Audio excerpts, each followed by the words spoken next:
Hi guys, Thogrey here for a new World of Warcraft video, and this video is a TBC Arena tier list video for Season 1. I repeat, Season 1, since all the seasons are known, but you'll see that the meta will change. The further you have the gear, the further you have more options to defend yourself, and the further healers become a lot more interesting to play in 2v2 or in 3v3. This tier list will be more based around the 2v2 scene. In 3v3s you can pretty much play a lot of comps that you would like to play, but in 2v2 the meta is more static, while in 3v3 you can play like anything and make it work because of the CC or because of the possibilities you have as a class to deal with some mechanics. Now, big disclaimer, you see that we have a lot of specs on your screen like Frost, Pally, Holy Paladin, Prot Paladin, Red Tree, but that is really a bad example that you can give for the game, since you have a lot of custom specs that you can play and that might be good, but they are less known. We are going to speak about the more known specs. I'm going to give an example. For Warlocks, you have like the UA spec, you have the SL spec, which is the most popular spec, and you have, for example, Felguard, you have Deep Distro, you have a combination with Demonology and Distro. You, there is a lot of things that you can do to make it work, but I'm going to discuss about the popular specs and rate them, because the custom specs it's a lot harder to rate, since you're pretty much more playing your class instead of a spec, and with those specs you are trying to work into a spec. Like for example, SLSL is really working on SLSL and not really on the Warlock aspect. Alright, before you start the video, please like or dislike the video if you really didn't like the video or the concept. It helps me immensely to know any feedback about this video. It helps me a lot. Subscribe to my channel if you want to support me, if you want to watch future videos about retail, classic or TBC. I'm a huge fan of PvP. I make like 99% of my videos are only about PvP and PvP guides, and soon TM, really soon TM, some montage videos about retail, and I try to make a montage video for classic, but the only problem I have is I don't have the best gear possible, which would be underwhelming at the moment at phase 6. Alright, let's start the video with Frost, which is probably one of the easier specs to discuss about. I'm going to give a second disclaimer that we are going to talk about 2v2 and 3v3, not really 1v1s or BGs. I think in BGs everything can work. I think in 1v1s it's really more of a rock, paper, scissors-ish gameplay. Um, but for now, Frost, I'll see them as a S tier.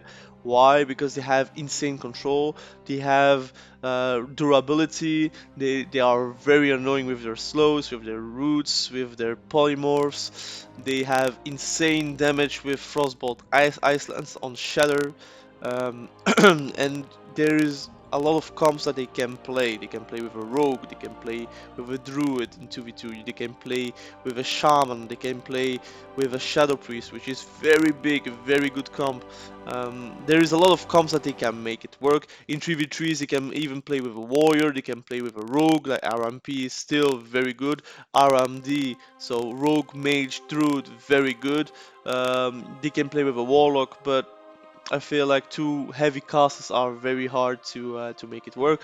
But Warlock and Frost Mage is also a very good comp, especially for the Warlock. They need that those slows, they need those roots, and that is very interesting for them to work around.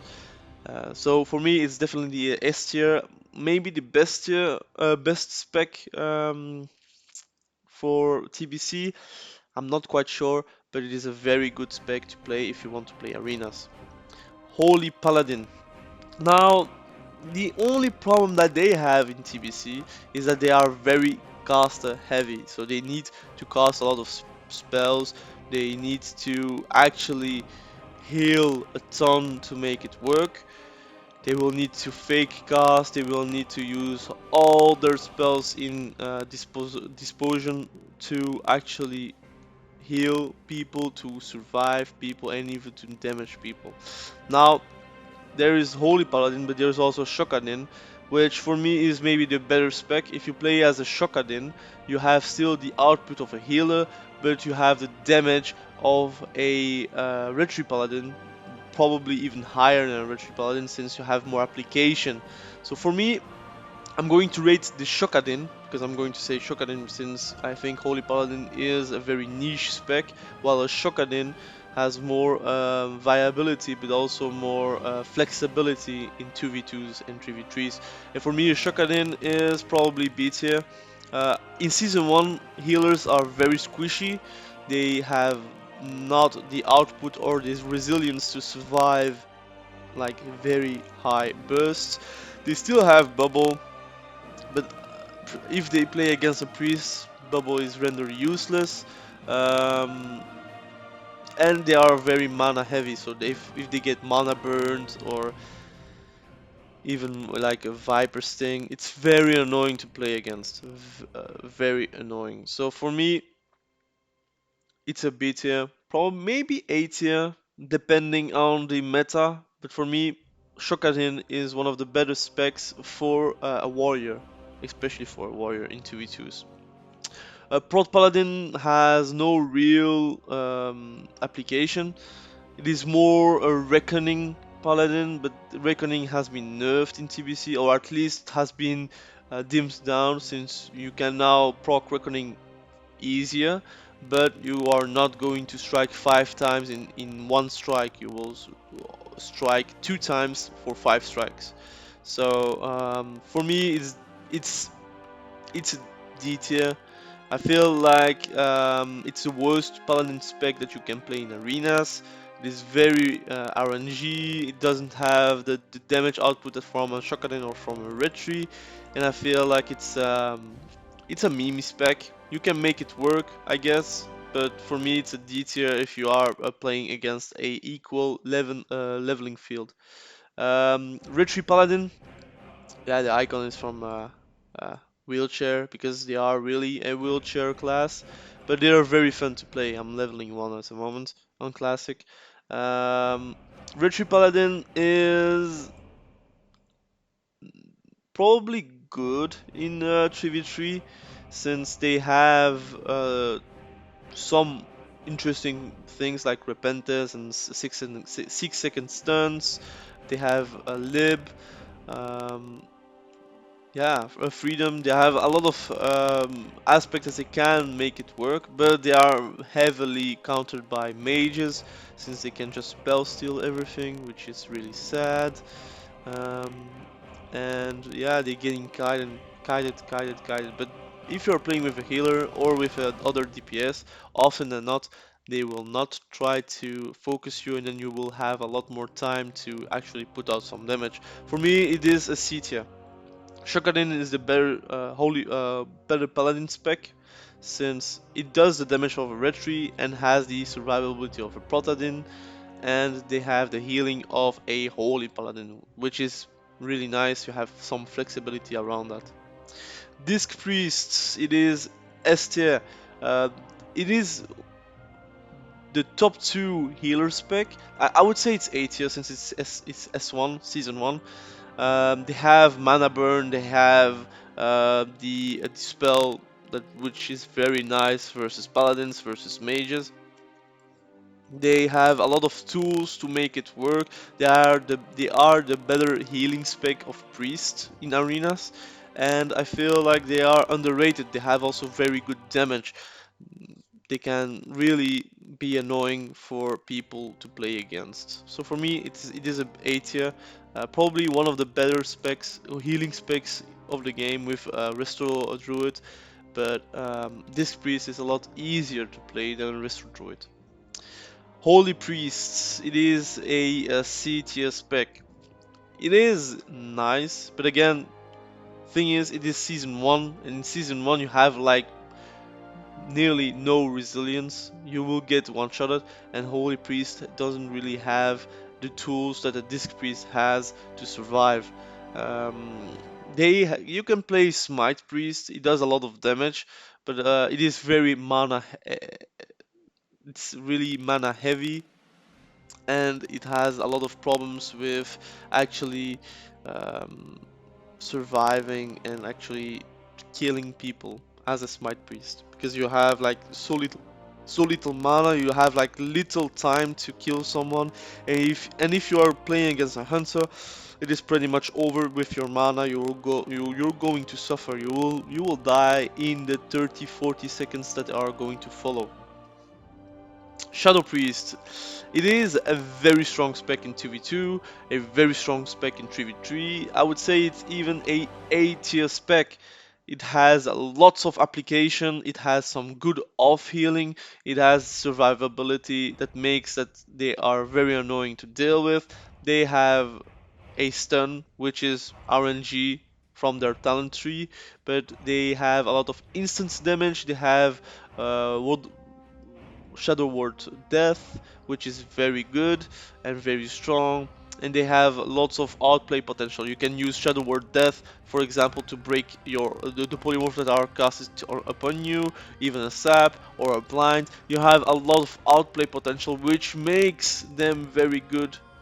Even Disc Priest has Shadow Ward Death, which makes them also a very good spec, but Shadow Priest makes it really annoying to play against. In general, DPS specs are the better specs for Season 1. So, Assassination Rogue, so it is mutilation. Um, Problem is, you have difficulties to strike from behind, because you cannot always be behind the target. People will focus you if they see you are assassination, so there is no reason for them to turn their back. So it is clearly I would say it's a C tier spec still, because they have the tools of a rogue, they have the stunts, they have the blind, they have multiple possibilities to reset the match, they have subs, they have even cold blood, which it is very annoying for a sub rogue to have, since they will use shadow step. So they have a lot of things that can make it work. The only problem is they need to be behind of the target. I feel in BGs it's a lot easier and a lot funner to play assassination, and in arenas it is kinda hard since people can just see that you are assassination. Combat Rogue, I feel it's a slept on spec. It is for me B tier, because they have the damage, they have the energy regeneration, they have also the survivability, they have also the CC from a rogue. They are a very good spec, average spec I would say, but it is slept on. It is a very interesting spec to play. I feel like these sublety rogues are going to switch combat rogue once they are knowing that they can global people with their combat rogues. So again, lots of application, lots of comps they can play. Their best friends is a Warlock or a Mage in 2v2. Warlocks, why? Because they have SLSL, and they make it very, very hard to kill either the Rogue, either the Warlock, and they have the CC to make it work. So it can be very interesting to play. Sub-rogues are definitely A tier. They have Shadow Step, they have Cloak of Shadows, evasion, they have a lot of things that makes them like very annoying to deal with. They have lots of resets, they have double vanish. Um, yeah, it's really annoying to play against. And I would say that it is probably one of the better specs in Season 1. And Season 2, Season 3, it goes a little bit less in the way of a rogue. But Season 4, it becomes like really obnoxious. Like they are very tanky for them. For them going to, if they are going to die, they will get at least a lot of chances to come back from the game. A balanced druid. So when we are talking about balanced druid, we are talking about deep balance. But you have a choice. You can play with 21 points in resto or with 41 points in balance. So you can play with treants, which is quite memey and it is not that good. Or you can play with Nature Swiftness, which gives you a cyclone, which is a instant cyclone, which is very good to end games with. And they have also a big heal on demand. They have a big damage cooldown on demand. So it's very interesting to play as a 40 points balance and a 21 points resto. That's what I would choose. And from what my understanding in private servers is that season 1 balance druids are actually very good. They have the damage to make it work. They have the mana to sustain. They can even off heal very well. They can run away, re-stealth. There is a lot of things that are going around that are telling that balance druids are bad, but they are very good in arenas. And if you're playing on private servers, you would understand that they are very tanky and very annoying to play against for a rogue, for a warrior, for a paladin even. So there's they have a lot of application. That's what I'm going to tell. They have also the Dream States build, and they have also a Restokin build that you can play, which is not that bad. It is a healer spec, but you're going Moonkin form to survive hits instead of bear form. Balance Druid is for me a high B tier spec. High B tier spec, I would even say A tier spec, but I want to have a good representation about the specs. For me, it's a A tier, but I'm going to put it at high B tier to then decide once the tier list is done. So, Elemental Shaman, A tier. It is very strong, it can global you, it can one-shot you, but you need to play without Totem of Wrath. You need to play 40 points in Elemental, 21 points in Resto. So you have like an instant lightning bolt or chain lightning with your burst cooldowns, and then you're going to pop off. You're going to one-shot people. Your ideal comps in 2v2s are like with a rogue, you can play with a mage, you can play with a shadow priest, but the best comp that you can have is actually play with another hybrid. So if you play with a balanced druid or with a feral druid, like those comps are very nice for elemental shaman. You also need that CC that can be provided from mages, from rogues, or for example from feral druids or balanced druids. Enhancement Shaman. Now this spec is very special. I think it's very good if you actually are going to survive the hits and try to play defensive. You can even play with a shield as an enhancement shaman. I think you are going to get like focused probably 100% of the time because they know if you're going to run rampages, you're going to kill people like very fast. You can even switch to a two-hander and then just delete a clothy, which is RNG based, but you can still do it.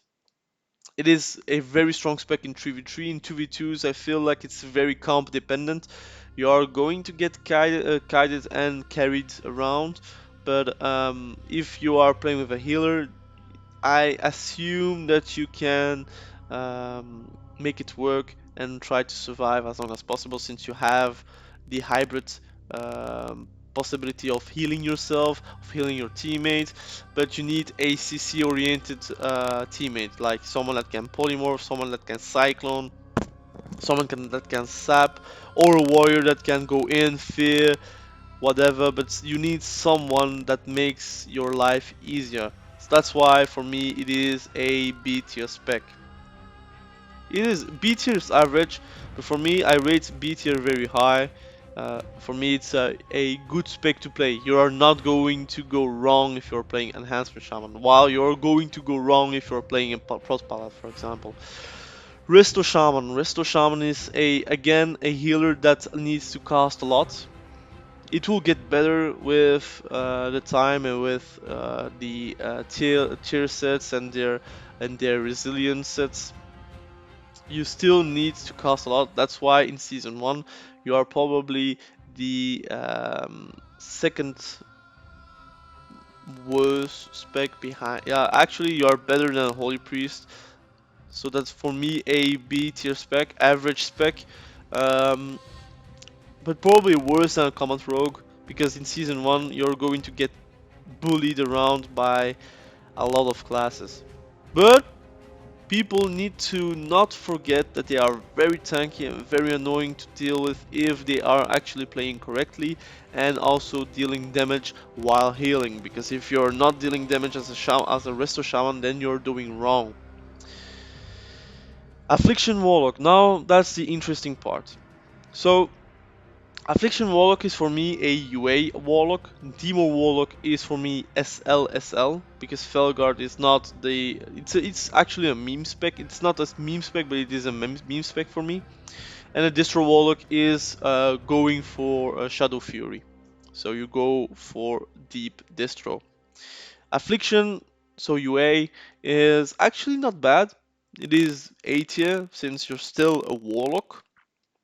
You have lots of CC, lots of survivability. You can make it work. You can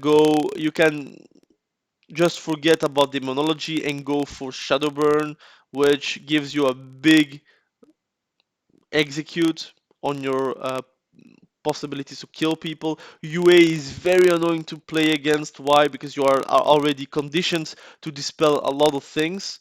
And if you are playing against a Frost Mage with an Affliction Warlock besides them, then you are probably going to get slowed all game long without the possibility to dispel. If you're going to dispel UA, you're pretty much dead, because you're going to eat a silence, you're going to eat a polymorph afterwards, you're going to eat a lot of CC, which makes it impossible to deal with. So for me, Affliction Warlock is actually very good with a Shadow Priest, with a Frost Mage, with actually with casters that have lots of debuffs that they don't want them to get dispelled from. So affliction, you can make it work. Even double affliction, even affliction with an SLSL, it is very strong for me. Demo Warlock, so SLSL is A tier. It's the best spec. Let's be real. It is the best spec of TBC because of their survivability. They have resilience before having resilience. In fact, it is a very tanky spec, and it is quite obnoxious to play against, but it is very fun to play as. So I think the design is not that bad. I just feel like people will need to try to focus the warlock, but they will have to focus their teammates because they will need to kill people as fast as possible. But SLSL is the best spec of TBC. Distro Warlock, which is surprisingly very good, but their problem is mana. Like they are going to run in the 41st seconds of the game if they are going to cost a lot. Like they have lots of difficulties to actually keep up their mana, but they are very fun. They have lots of damage, like a zero point 0.5 second cast stun like Shadow Fury, which can crit for very high and has lots of damage, lots of CC. So I feel it is definitely A tier. Why? Because it is a Warlock, still has crazy damage. I would still think it's A minus, so it's like close to B, but I'm going to put them at A tier just for now and see where we are going to, and then adjust depending on the other specs that we are going to put. Arms Warrior. Arms Warrior is a very good spec, but it is reliant on their ability to survive, and they need to play with a healer. If they are playing with a DPS, it's kind of hard to make it work in twos. In trees, they are probably one of the better specs because they have lots of possibilities to be um, associated to other classes and other specs. Like for example, playing turbo, which is still something that works in TBC, or playing with a paladin or playing with a mage. Those comps still work or also in TBC, but they have difficulties sticking to targets because of frost mages slowing them, because of warlocks, because of shamans with their totems. They have difficulties to play against casters, but if they play against a rogue or a paladin or a shaman, like an enhanced shaman, they are going to wreck people up. So for me, it is A tier. It is better than distro. It is not S tier. It is really not shadowland levels of warriors. It is very fun though, so on a fun aspect it is probably a S tier, but for me it stays A tier because of their lack of mobility, their lack of stickiness, and they have good damage, but they still need to have a lot of preparation before they do a lot of damage.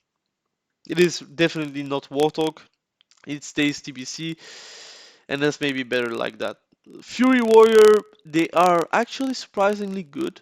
They have very good damage. They have Rampage, which gives them a lot of AP. The only problem that they have is no mortal wounds, so no mortal strike effect. Um, so for me, it is a C tier spec, which is below average. Because they don't really have the possibilities from Arms Warrior to actually make people go Like for example, the Mortal Strike effect gives the possibility to play again against people and ooming them. So that's the aspect that I like as an Arms Warrior. Prot Paladin, D tier, it's not good. Doesn't give you anything. They don't really have a custom spec around it, so it is D tier. Feral DPS, so we are playing cat, like feral DPS, and actually it is a good spec. In twos, you can play with a rogue and make it work. You can, of course, play with a lot of casters, but it is definitely not the S tier spec. It is A tier spec, like A minus, probably behind distro, because they are still very squishy. They don't really have the options that they have in Wrath of the Lich King, where they have Berserk, survival instincts. Like they have a lot of tools to survive, but in TBC they have difficulties to survive. So for now, it is A minus because of their tool kit.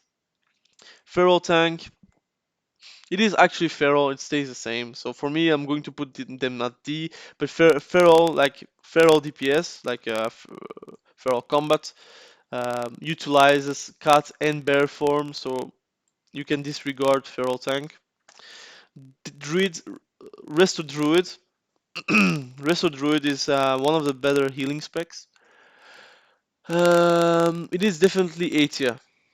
Not S tier in season 2, but in season 1 they are A tier because of their lack of survivability. They don't really have the resilience to survive. They are very good with life bloom. They have lots of damage if they want to. They can go cat form and try to DPS. They can even pull out some wrath and some starfires. So there are a lot of possibilities that they can make it work, and they have also tree of life if they play as a tree of life druid. So yeah, definitely it's the A tier. I wanted to put them at S tier, but I feel like at season 1 it is not S tiers because healers are have difficulties to survive, and if they don't survive, they don't heal. And if they don't heal, definitely the DPS will play 1v2, and that is a problem. BM hunters in season 1 S tier in front of elemental. They have lots of damage. They don't really need a lot of gear to make it work. A lot of their BIS items are easy to get and easy to have. And they have lots of possibilities to actually have a viable comp. They can play with a rogue, they can play with a druid, they can play with a mage, they can play with a warlock, they can play with healers. With Disc Priest, for example, Disc Priest BM, it's a very good spec. Even with Shadow Priest, BM Shadow Priest, a very good comp. So S tier. Marksmanship Hunter is a A tier spec. Why? Because they have the damage, but they lack the easy damage that they can have like a BM Hunter. For me, it's close to S tier, but they will need to play with a healer. They will need to play with a rogue or a mage. They don't really have that many options. In 3v3 you can play with a warrior and it's definitely very good. You can play with a rogue, which is also definitely very good, and you can play with a lot of good classes like Shadow Priest and mages and still make it work. But I feel like in twos they have like restrictions, while in BM Hunter doesn't really have a restriction. Survival Hunter, we are playing them Wyvern Sting Hunter. Wyvern Sting Hunter with points in marksmanship until scattershot, which is very interesting and very handy. So you play with two CC abilities. With your trap, it is three CC abilities, and you are like a CC machine. And then you try to play around Wyvern Sting, uh, around Viper Sting, around burst damage, around your pets being annoying, and that is a very good aspect from them. So that's why I will rate them as the same as MM. So they are quite the same spec, except that MM has more damage and silence, and while Survival has Wyvern Sting, which CCs the target, and and it can be very lethal for a comp relying on healing. Arcane mages, when we are talking about arcane mages, we are talking about Pompiro mages. Pompiro mages are going to be bis for mages, since they in season 1 they need the damage. In season 1 there is a lot of damage that is possible to dish, and Frost Mages is more around the CC, around the roots, around the slows, which is also very good, but Pompiro makes them very annoying to play against, especially if they're playing with a rogue. Like, you don't really have anything that you can pop, except if you are a Paladin, to survive the burst from Pompiro. So that's why I put them as S tier, but especially mages in general are very good, and that is a fact. So mages in general are very good and are actually comfortable. If you're rolling in TBC a mage, you're probably going to have a good time playing. Fire Mage, last spec. It is B tier. I'm going to explain why. They don't want, because we are talking about deep Fire Mage. So you have Dragon Breath, which is a good spell. Combustion, which is very nice to have. You have Blast Wave, which is a very nice spell to have. But the problem is, once you're done with casting those spells, you still need to cast Scorch or Fireballs or Pyro Ball. So the problem is, you will need to cast, and people will not let you cast. But you're still a mage, and since you are a mage, you're still B tier, like your average, because you still have polymorph, you still have novas, you still have possibilities to survive, you have still possibilities to ice block. Like, it is very strong, and the mages are really one of the better specs of TBC with warlocks and with hunters. The rest is really spread around equally, I would say. So that is my tier list for TBC season 1. Feel like I was a little bit longer on that video than I would like, but I wanted to discuss about the meta. I want to discuss about the comps that are playing. I wanted to discuss the weaknesses and the things that are good for the classes and for the specs. So excuse me for the long video, but I feel like I could help you make and decide your class for TBC. So now, please, thank you for watching. Please like the video if you really liked the video. If you dislike the video, please dislike the video, but also let me know why in the comments. I want to improve as a YouTuber, but also I want to improve in my decision making about the videos I want to make. I wanted to make a tier list video about TBC because I wanted to give the opportunity for people to understand the meta, or at least to make a decision based around the meta for season 1. Because if you're going to roll for a holy priest or assassination rogue, you're probably going to have to switch to another spec to make it work, or at least to have it enjoyable for you. So comment below what you think about the video. Please subscribe to the channel if you haven't done that yet, and please check out my other videos if you really like about retail, if you like about classic, if you like about TBC. Please stay with me and have a very good day. See you next. Bye.